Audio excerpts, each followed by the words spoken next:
Shofyorlar ikki xil bo'ladi: insofli hamda bu fazilatni anchagina unutib qo'ygan haydovchilar.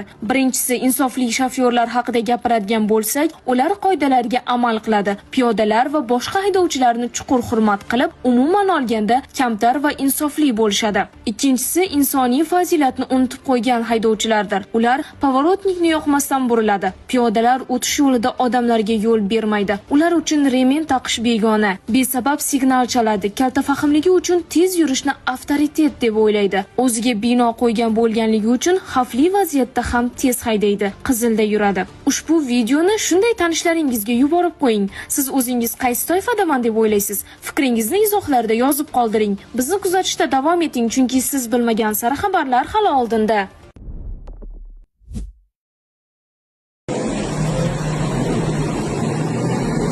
Toshkentda fojia. Yuk mashinasi boshqaruvidagi chet ellik haydovchi piyodani urib yubordi.